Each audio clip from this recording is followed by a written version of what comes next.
સાગર મને આવી રીતે છેતરશે એ મેં ક્યારેય નહોતું વિચાર્યું. અમદાવાદમાં આજે મારો પહેલો દિવસ છે અને ઘર બધું સેટ કરવાનું બાકી છે, પણ શરૂઆત ક્યાંથી કરું એ કાંઈ જ ખબર પડતી નહોતી. બધું ગયું તેલ લેવા, પહેલા નાસ્તો કરી લો તો જ તાકાત આવશે ને, બાકી તો મને બીપી લો થઈ જશે. પછી તો સાગર જે ખીચડી લઈને આવ્યા હતા મેસમાંથી એ જ ખાઈને મેં મારું પેટ ભરી લીધું. અને સાગર તો નાઇટ ડ્યુટી કરીને આવ્યા અને તરત જ સૂઈ ગયા. મને કે તારે જેમ કરવું હોય એમ કર, હવે હું તો સૂઈ જાઉં છું. અને જ્યારે ઉઠું ત્યારે જમવાનું બસ રેડી રાખજે. ये क्या है? हमारे यहाँ ऐसा ही होता है. और अभी तो रुको, क्लाइमैक्स अभी बाकी है. તો સાફ સફાઈ ક્યાંથી ચાલુ કરું એ જ ખબર પડતી નહોતી, એટલે રસોડાથી ચાલુ કર્યું. કેમ કે રસોઈ બનાવવાની હોય એટલે રસોડાની બધાથી પહેલા જરૂર પડે.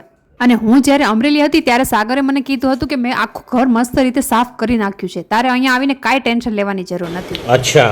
પણ જેવી મેં બાલ્કની ખોલી એટલે મારા તો હોશ ઉડી ગયા. આ છે તમારી સાફ સફાઈ?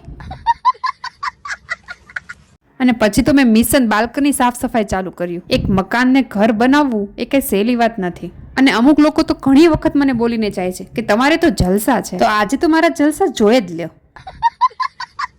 બાલ્કની સાફ કરીને ફ્રી થઈ એટલે એ શું કે મમ્મા મને ભૂખ લાગી છે, એટલે બધા જ મિશન અધવચ્ચે જ મૂકી દીધા. ચલો મળીએ નેક્સ્ટ વિડીયોમાં. લાઈક શેર કરજો.